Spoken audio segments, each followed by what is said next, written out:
In the quiet heart of a forgotten Peloponnesian valley, nestled between hills that rolled like the sleeping green shoulders of giants, lived a soul named Lyander. He was a demigod, though the title felt like a borrowed cloak, heavy and ill-fitting. His father was Apollo, the great god of music, prophecy, and the golden light of the sun, and his mother was a mortal priestess whose name had been whispered away by the wind, a melody lost to time.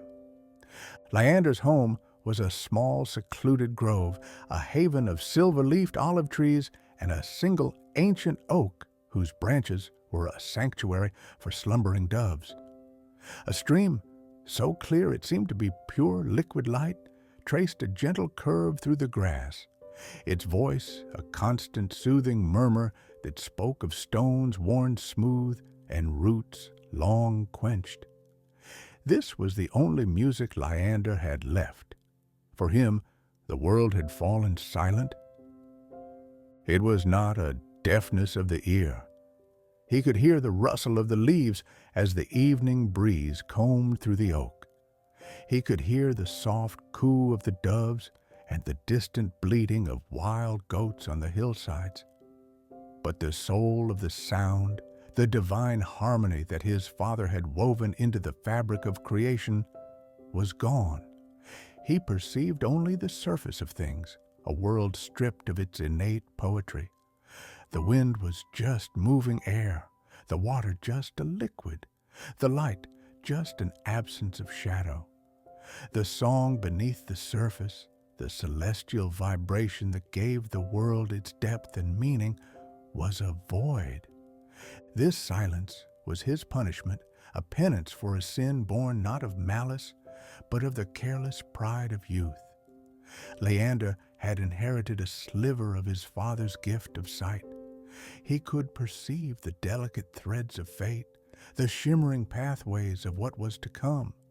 For years, he used this gift with reverence, guiding the nearby village on when to plant their barley and where to find the clearest springs. But one season, basking in their praise, a warmth of hubris bloomed in his chest. He saw a vision of a summer of unparalleled bounty, of endless sun and gentle rains. He declared it with the certainty of a god, and the villagers rejoiced. They feasted on their winter stores, their celebrations lasting for weeks, their faith in Lyander absolute. But his vision was incomplete. He had seen the sun, but not the shadow it would cast. He had failed to see the blight that would follow the long heat, a creeping sickness on the barley that withered it to black dust in the fields. He had not foreseen the drying of the deep wells, nor the fever that came with the stagnant air. The summer was beautiful, but it was a prelude to a winter of devastating sorrow and hardship, a famine born from his own short-sighted prophecy. He had not wished them ill, but his pride had deafened him to the hum of caution in the threads of fate. He had tried to sing a song of prosperity, but had only created a jarring, painful discord. When the first child of the village grew pale from hunger, the silence descended upon him. The vibrant music of the stream faded to a mere mechanical gurgle. The joyful chorus of the birds became a series of empty, disconnected chirps. It was as if his soul had been hollowed out, leaving only a dull, aching echo. He fled the village, unable to bear the sight of their suffering or the sound of their quiet, accusing despair. He found his grove and wrapped the silence around himself like a shroud. For decades, he lived this way, his immortality a curse of endless muted time. His days were a slow, unchanging rhythm. He would wake with the pale gray light tend to his small garden of herbs, and sit by the stream, trying to remember the song it once sang. He would watch the sun arc across the sky, a silent golden scar, and watch the moon rise, a pearl of cold, voiceless light. He spoke to no one, for his own voice felt like a dead thing in the quiet air. His guilt was not a raging fire, but a bed of cold embers that offered no warmth, only a persistent, weary ache. He did not ask for forgiveness, for he did not believe he could ever deserve it. Then, one evening, as twilight bled purple and rose across the sky, something changed. A single, impossibly gentle note drifted into his grove. It was so faint, he thought it a memory, a phantom of the life he had lost. It was clearer than his stream, softer than the light of the moon, and it held within it a profound and sorrowful beauty. It was not a grand trumpet call, but a sound like a single tear falling onto a surface of still water. Lyander lifted his head, his heart a fluttering bird in his chest. The note had not come from the world around him, but from within. It was a resonance, a response to something far away. He looked up past the familiar silhouettes of his hills towards the north, where, on the clearest of days, he could just make out the impossibly distant cloud-wreathed peak of Mount Olympus, the home of the gods, the home of his father. The note faded, but it left a trail in its wake, a shimmering thread of feeling in the air, a pathway of hope in the vast wilderness of his silence. He understood. This was not a pardon freely given, but an invitation to seek it. It was a call to journey, to atone not in passive silence, but in active pilgrimage. The path to redemption was not to be found in his quiet grove, but on the treacherous, sacred slopes of the holy mountain. He would have to climb, he would have to ascend through the domain of the gods, a disgraced and broken demigod, and face the source of all music himself. The thought sent a tremor of fear through him, but it was overshadowed by a flicker of something he had not felt in a lifetime. Purpose. The silence had not been a cage, but a fallow field waiting for a single seed of hope to be planted. He did not rush. The impulsiveness of his youth was a ghost he had no wish to entertain. He spent the next day in quiet preparation, a slow and deliberate ritual. He bathed in the cold, clear water of his stream, letting it wash over him, a baptism of intention. He gathered a few hardened loaves of bread, a small flask of water, and a handful of dried olives. He wrapped his feet in soft leather and took up a sturdy walking staff carved from a fallen branch of his ancient oak. It felt solid and real in his hand, a connection to the only home he had known. As the sun began its descent the next day, casting long, peaceful shadows across his grove, he stood at its edge. He looked back at the familiar comfort of the trees, the stream, the quiet safety of it all. He took a deep breath, the air cool and tasting of moss and damp earth. Then he turned his back on his long exile and took the first step onto the path that the single, beautiful note had illuminated in his soul. The journey began not with a grand climb, but with a long walk through the sleeping lands of mortals. He traveled by night, preferring the soft, forgiving light of the stars to the harsh scrutiny of the sun. The world was different under the moon's gentle gaze. The sharp edges of the day were softened, the colors muted into 100 shades of silver and deep, velvety blue. The air grew still and cool, carrying the scent of night-blooming jasmine and damp soil. His footsteps made almost no sound on the dusty paths that wound through slumbering farmsteads and silent olive orchards.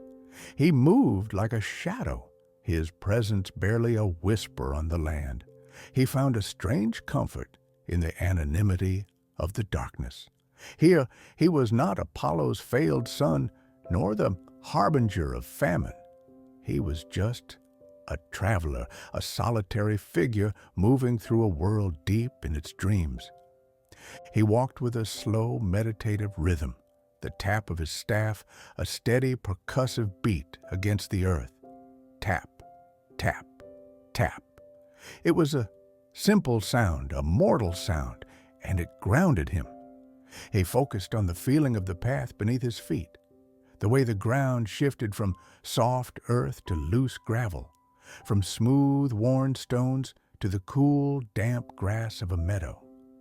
He paid attention to the gentle gradients of the land, the long, slow inclines, and the easy, welcome descents. The world around him was a tapestry of gentle, nocturnal life. He saw the silent, fleeting shapes of owls as they drifted between trees, their wings making no sound. He watched families of badgers snuffling through the undergrowth, their low grunts of contentment the only sound to break the stillness. In the high meadows, the air would grow thick with the scent of wild thyme, and he would walk through clouds of fireflies, their tiny blinking lanterns creating a silent, magical galaxy all around him. During the days, he would find a place of seclusion to rest. Sometimes it was a shallow cave, its entrance veiled by a curtain of ivy. Other times it was a dense thicket of laurel, the leaves so thick they created a cool green twilight, even at midday. He would eat a little of his bread, drink sparingly from his flask, and slip into a light, drifting sleep. His dreams were not of his past failures, but were instead filled with the quiet sensations of his journey. The feeling of cool air on his skin, the scent of crushed herbs, the rhythmic tapping of his staff. He was traveling towards the domain of the gods, but his path was one of profound and humbling mortal slowness. He was not flying on winged sandals or riding a chariot of fire. He was walking step by weary step, his body subject to the simple truths of distance and fatigue. And in this slowness, something began to shift within him. The great roaring silence in his soul did not vanish, but its edges began to soften. In his deep focus on the world outside himself, the texture of a stone, the pattern of moonlight through a leaf, the slow wheeling of the constellations overhead, the crushing weight of his own inner emptiness became, fractionally, lighter. He was not yet hearing the music of the world, but he was beginning to see the intricate, silent beauty of its composition. He was learning to listen with his whole being, not just his ears. He was on his way to the home of the gods, but he was finding his penance in the soil, the stones, and the silent, sleeping world of mortals. The journey to the heavens, it seemed, had to begin with a deep and abiding reverence for the earth. And so he walked on, his staff tapping out the slow, steady rhythm of his atonement under the vast, silent, and watchful eyes of the stars. After many nights of walking, the land began to shed its tamed and gentle character. The rolling hills of the Peloponnese slowly gave way to steeper, more rugged inclines, their slopes thick with ancient pines whose scent was sharp and clean in the cool night air. The soft dirt paths dissolved into game trails marked only by the faintest disturbance in the fallen needles. The world grew quieter still. The familiar distant sounds of mortal life, a barking dog, a rooster crowing at a false dawn, fading completely until all that remained was the sighing of the wind in the high branches and the occasional lonely call of a hunting wolf. Lyander felt the change not as a threat, but as a deepening of his solitude. He was leaving the world he had wronged and entering a space that existed between the realms of men and gods. This was a wild, untamed wilderness, a place that had never been touched by prophecy or prayer. It simply was. Its existence was a silent testament to a power far older than the Olympians themselves. He felt like a ghost moving through a cathedral of trees, his small human sorrows insignificant in the face of such ancient, silent majesty. And then he came to a stop, his way barred by a river far greater than the gentle stream of his grove. It was the Achelous, or one of its mighty, unnamed tributaries, a wide, dark ribbon of water that carved a deep channel through the rugged landscape. It was not a violent, rushing torrent, but a deep and powerful current, its surface as smooth and dark as polished obsidian under the faint starlight. The river's immense energy was not loud. It was a low, sub-audible thrum, a vibration he could feel in the soles of his feet and in the very marrow of his bones. It was the first deep note of the earth he had felt in an age, a bass chord so profound it seemed to shake the foundations of his inner silence. He stood on the bank for a long time, simply observing. The moon, now a waning crescent, rose late, casting a shy silver gleam across the water's surface. He watched the steady, inexorable flow, a liquid embodiment of time itself. It carried with it fallen leaves from forests he would never see and silt from mountains he would never know. It was a barrier, yes, but it was also a connection, a living artery of the land. In his youth, he would have despaired at such an obstacle, perhaps calling on the memory of his father's power to find a way across. But his youth was gone, and with it, its impatience. He knew he could not swim such a current. It was deep and cold, and its quiet power was deceptive. He would be swept away and lost. For 2 days and nights, he walked along the bank, first upstream, then down, seeking a ford or a fallen tree that might serve as a bridge. He found neither. The river was master of this domain, its banks steep and its channel unbroken. On the 3rd day of his search, as the sun set and painted the western sky in hues of soft peach and lavender, he found his solution. It was not a bridge or a boat, but the raw materials of passage. In a small cove, sheltered from the main current, a storm from a previous season had felled several tall, straight-limbed pines, leaving a jumble of dry, weathered logs. Nearby, thick, sturdy vines, strong as any rope, hung in great loops from the boughs of living trees. The path of his atonement, it seemed, required not just walking, but working. With a patience that would have been foreign to him decades ago, Lyander set himself to the task. He spent the entire night, a long, cool expanse of time, marked only by the slow wheeling of the constellations overhead, building a raft. The work was slow and methodical. He chose the 4 straightest, thickest logs and rolled them one by one to the water's edge, his movements careful and deliberate. He found a large, sharp-edged stone and used it to painstakingly saw through the thickest vines, the rhythmic scraping sound a quiet counterpoint to the deep hum of the river. His hands, softened by years of inactivity, grew raw and sore, but he did not stop. Each knot he tied was a small, deliberate prayer, a physical manifestation of his resolve. He wove the vines over and under the logs, pulling each lashing tight, his body settling into a rhythm of labor that was both exhausting and deeply satisfying. He was not commanding the world to bend to his will. He was engaging with it, using its gifts to overcome its challenges. As the first hint of dawn touched the eastern horizon, staining the sky a pale, fragile gray, the raft was complete. It was a crude, simple thing, but it was sturdy.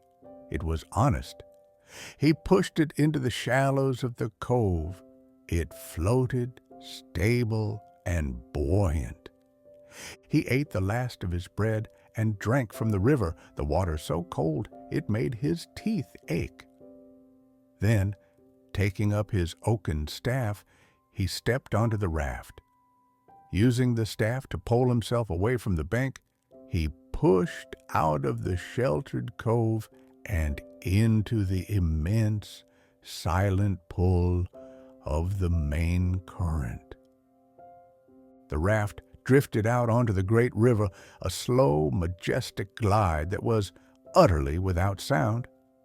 Lyander sat in its center, his staff resting across his knees, a lone figure on the vast, dark mirror of the water.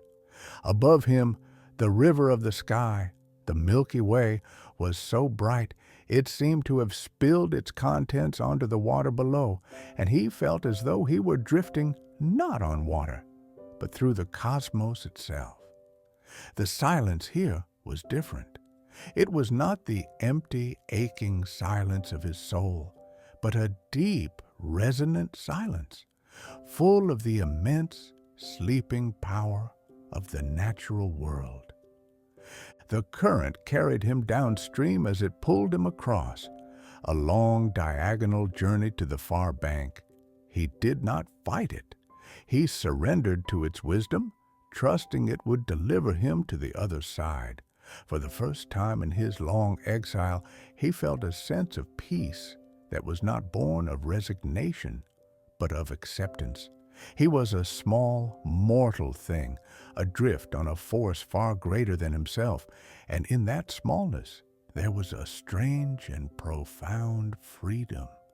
The pride that had led to his fall could not exist here, in this humbling, majestic space. He watched the bank he had left recede, a dark line separating water from sky, and turned his gaze to the one that was slowly approaching. It was indistinct at first, a wilder, darker shore, its trees seeming to loom larger, its hills rising more sharply. This was the true beginning of his ascent.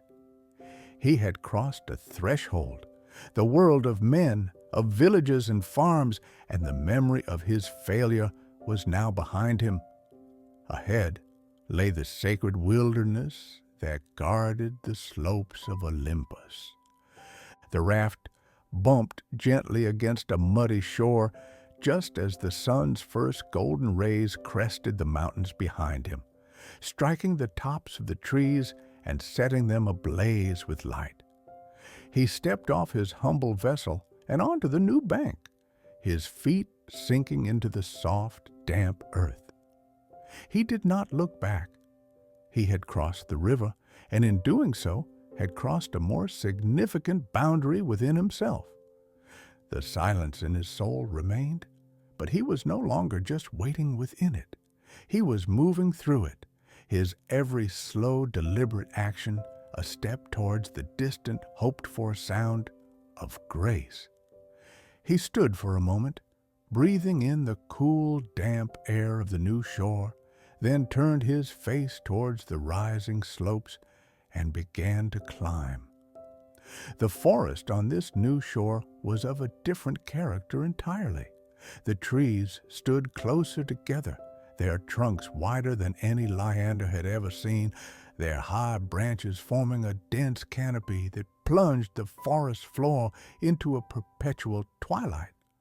Great shrouds of moss, thick and soft as velvet, hung from the limbs of ancient firs and oaks, muffling all sound and dripping with a moisture that was cool and clean. The air itself felt different, thinner, and carrying the scent of damp earth, stone, and a faint, almost imperceptible sweetness, like nectar. This was a place that had slept undisturbed for centuries. There was no path here, no trail worn by the feet of shepherds, no rutted tracks from passing carts. The way forward was not a line to be followed, but a question to be answered with every step. Lyander did not possess the godlike sight to perceive the correct route, so he relied on a more fundamental wisdom. He moved as water would, seeking the path of least resistance, following the gentle, upward-sloping contours of the land. His oaken staff, which had been his third leg on the flatlands, now became his probe, testing the ground before him, checking the stability of moss-covered rocks and the depth of leaf litter that hid the forest floor. His journey became a slow, quiet meditation. Hours would pass in which the only sounds were the soft crunch of his footsteps, the rhythmic tap of his staff, and the steady, even sound of his own breath. He was not climbing a mountain so much as he was becoming part of it, attuning his own small rhythm to its vast, silent one. The frantic energy of his past life, the desire for acclaim, and the fear of failure had no place here. Such feelings were like sparks that were instantly extinguished in the deep, damp, ancient calm of the woods. He moved through groves of silver-barked birch trees that seemed to glow with a soft, internal light in the gloom. He passed by waterfalls that were not thunderous cataracts, but wide veils of water that slid silently over sheer rock faces, the spray so fine it was like a cool mist that settled on his skin and tasted of stone. In these moments, he would pause, cupping his hands to drink from the pure, cold water. It was more refreshing than any wine.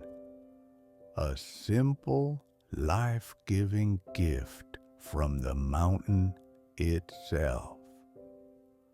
One evening, as the twilight deepened into a soft, star-dusted dark, he came upon a clearing. In the center of it, a herd of deer were grazing. But these were not ordinary animals. Their coats were the color of pale moonlight, and from their heads grew antlers that were not of bone, but of a substance that seemed to be burnished, untarnished gold. They raised their heads as he emerged from the trees, and he froze, expecting them to scatter in fear. But they did not.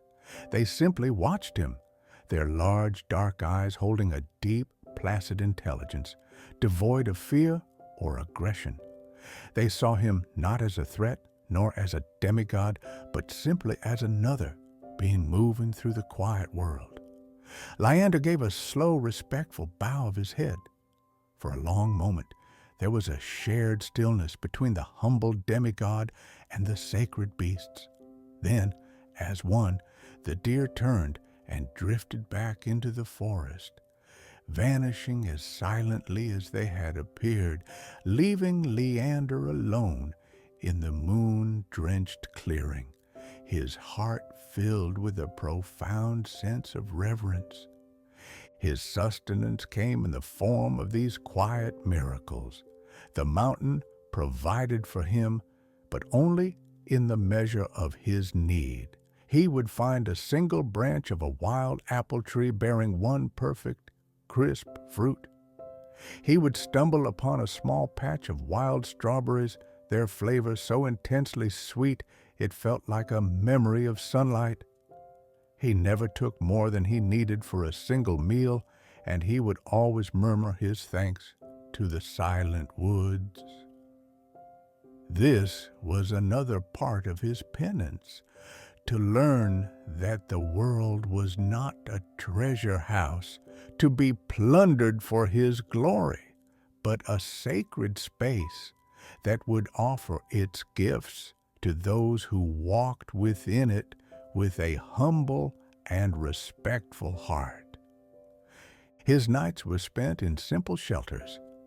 Sometimes he would find a shallow cave, its floor a soft bed of dry sand. Other times, he would rest in the hollowed-out base of a colossal fir tree, the thick wood surrounding him like a protective embrace. His sleep was profound and dreamless, the deep, restorative slumber of a body pushed to its gentle limits, and a mind finally unburdened by ambition. The silence in his soul remained. The music of the world was still absent. But his relationship to the silence had changed.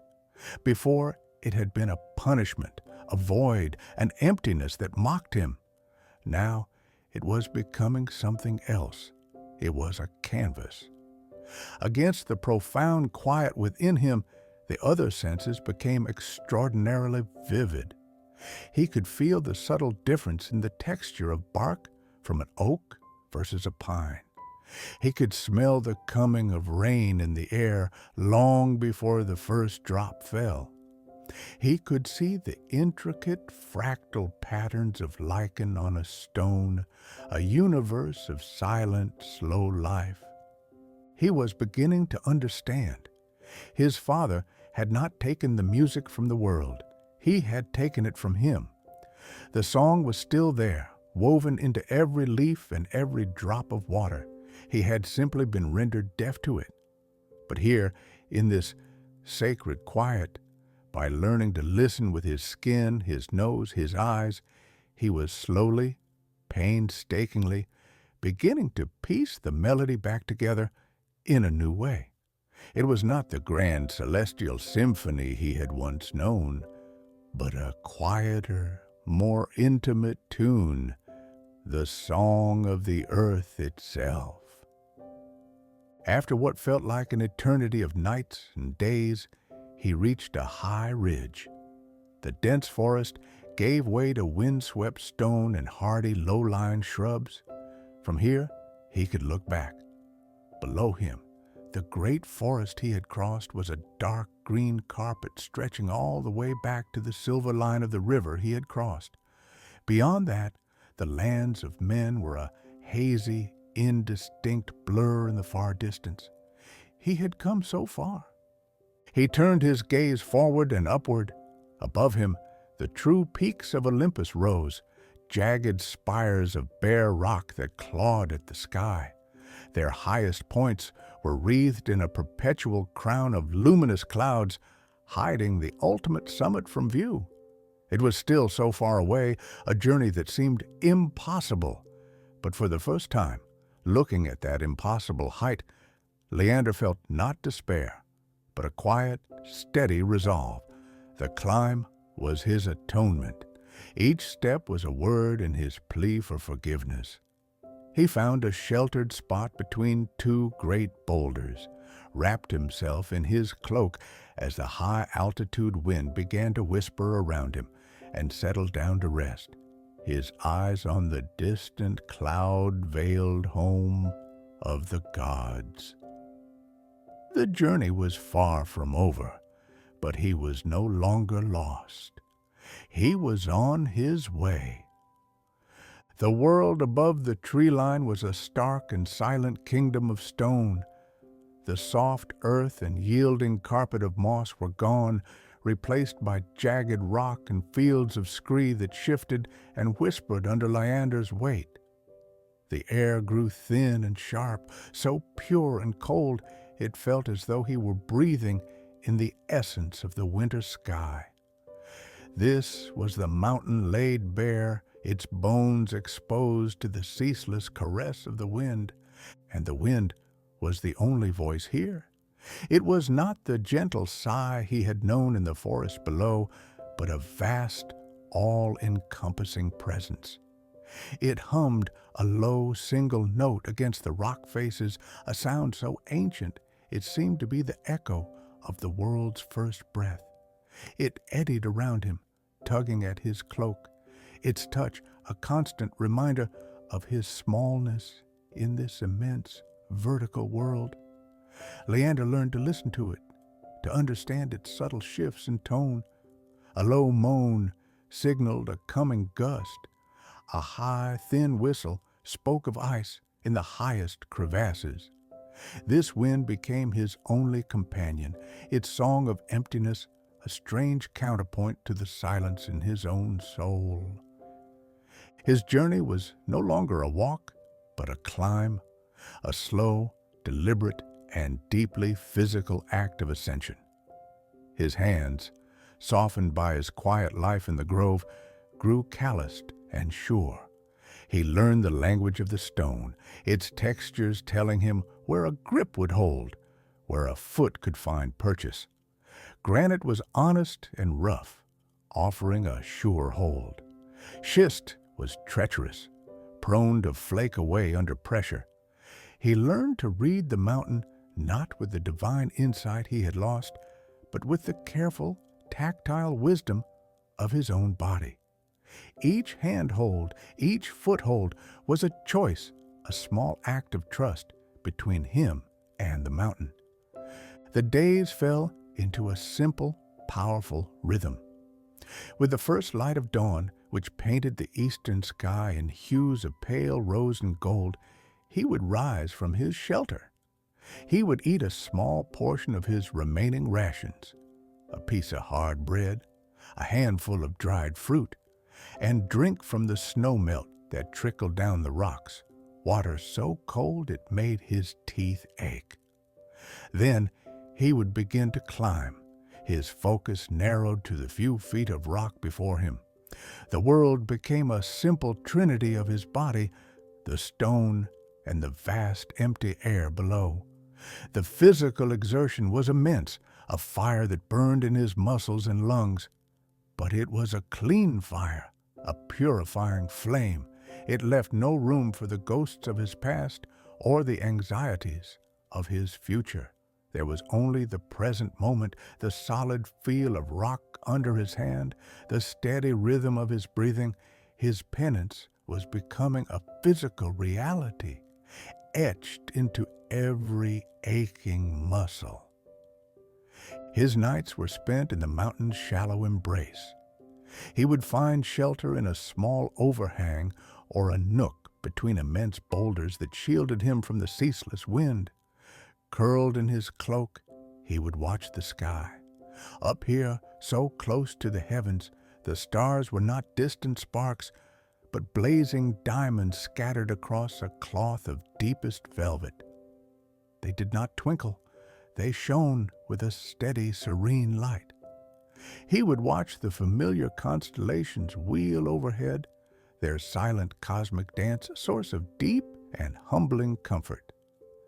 In this profound stillness, sleep came not as an escape, but as a quiet surrender, a letting go.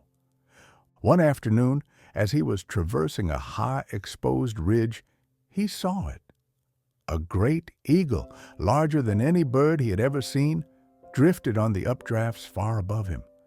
Its feathers were the color of dark bronze, and the sun glinted off them as it circled. It was Zeus's own creature, the king of the skies.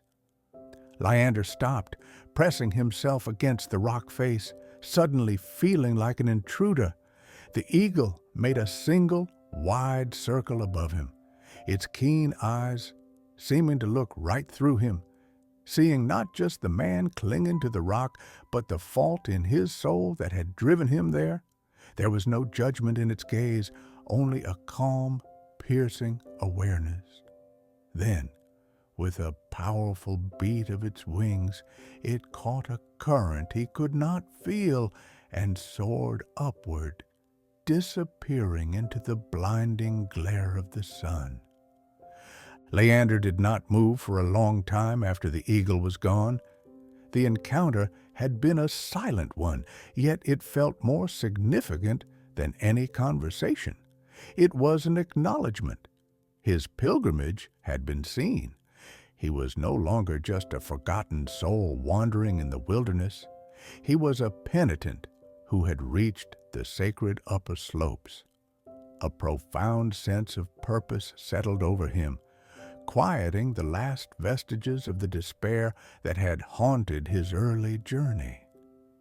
His climb was not a fool's errand. It had meaning.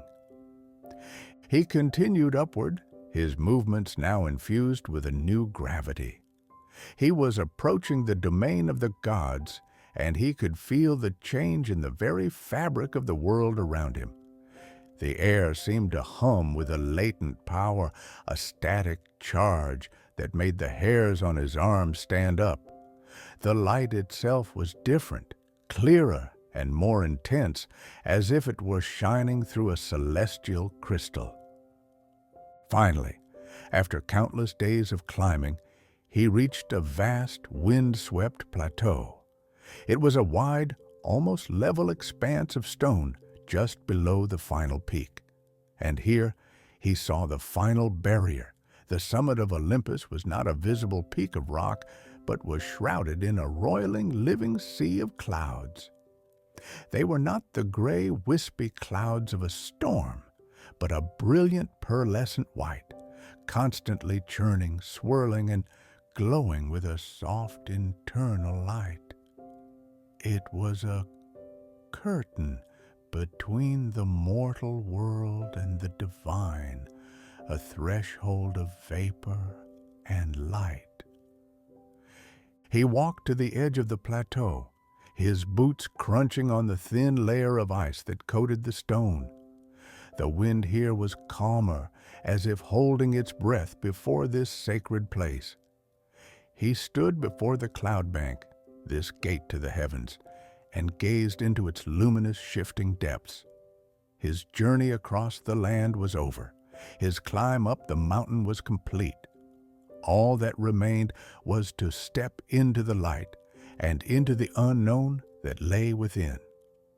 He sat down, his back against a smooth, cold boulder, his oaken staff across his lap, and decided to rest one last time, gathering his strength and his courage before taking the final, irrevocable step.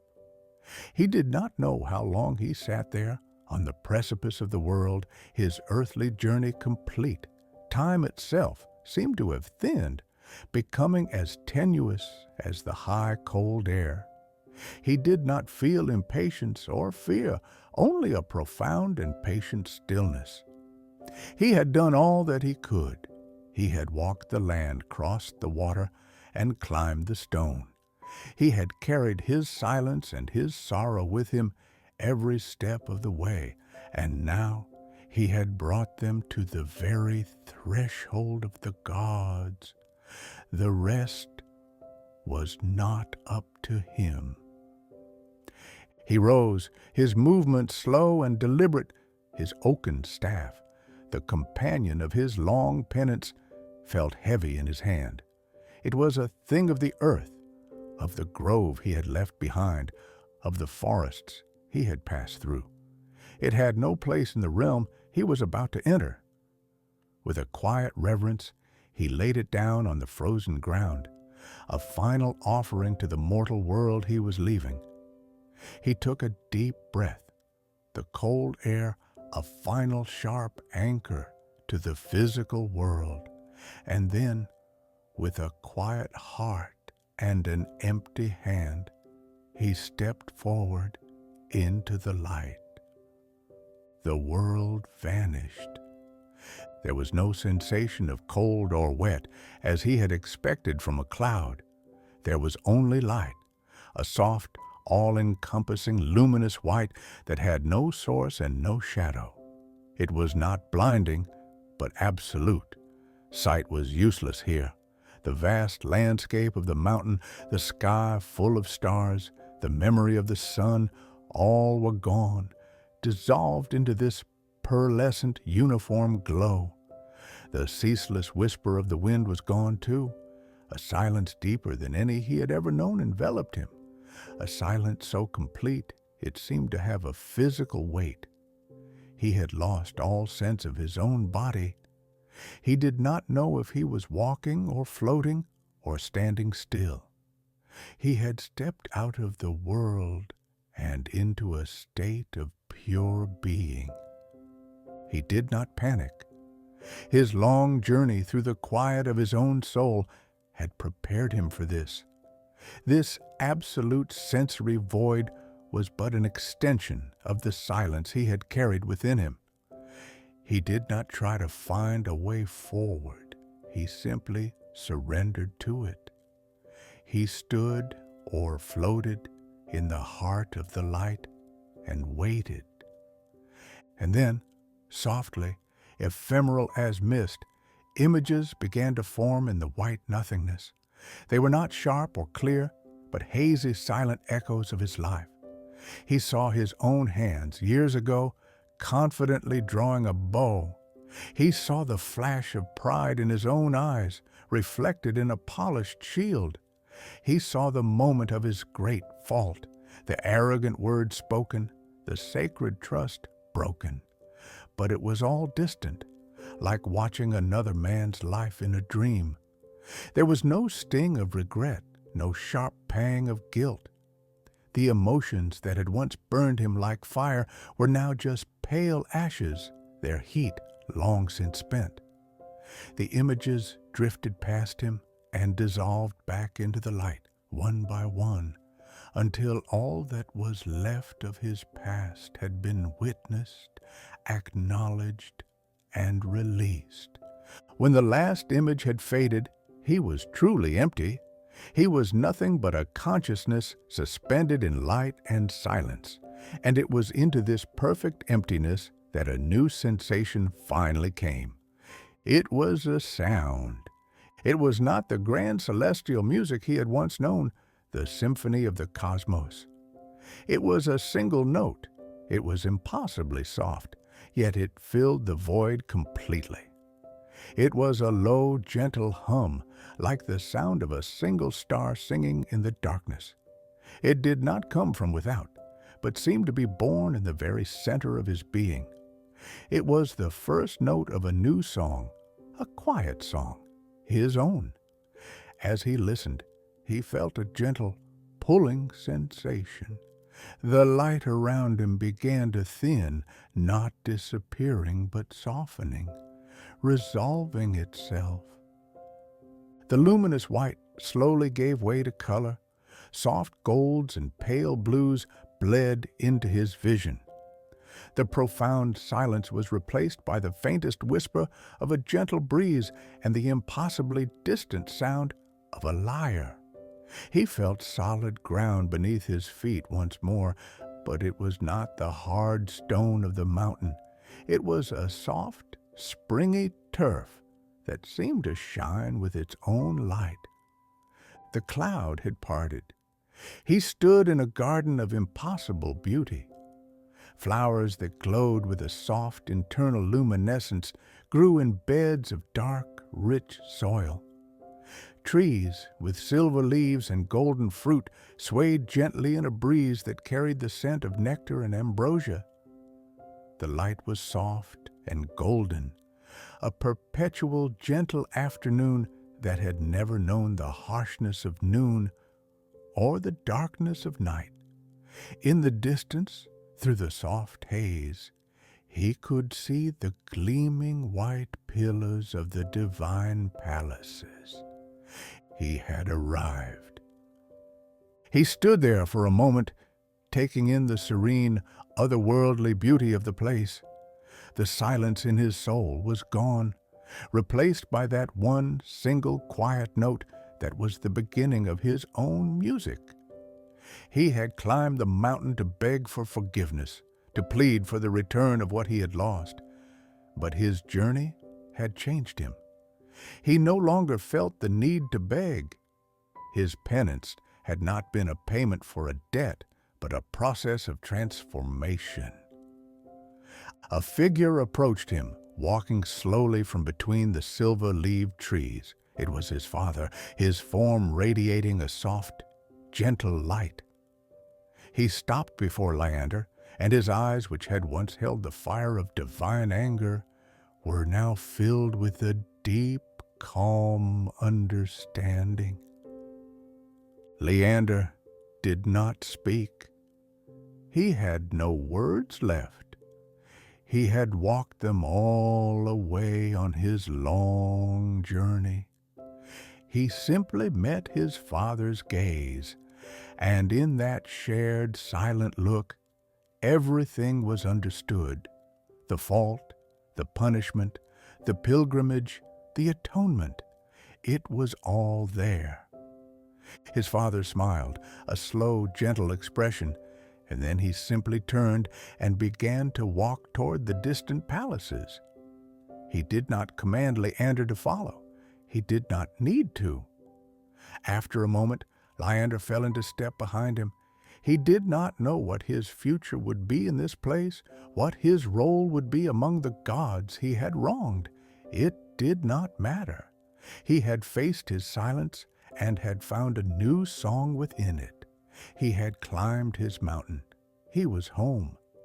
And as he walked through the golden light of the eternal garden, the single quiet note within him was joined by another and another, slowly, gently, forming the first soft chords of a quiet and beautiful new melody.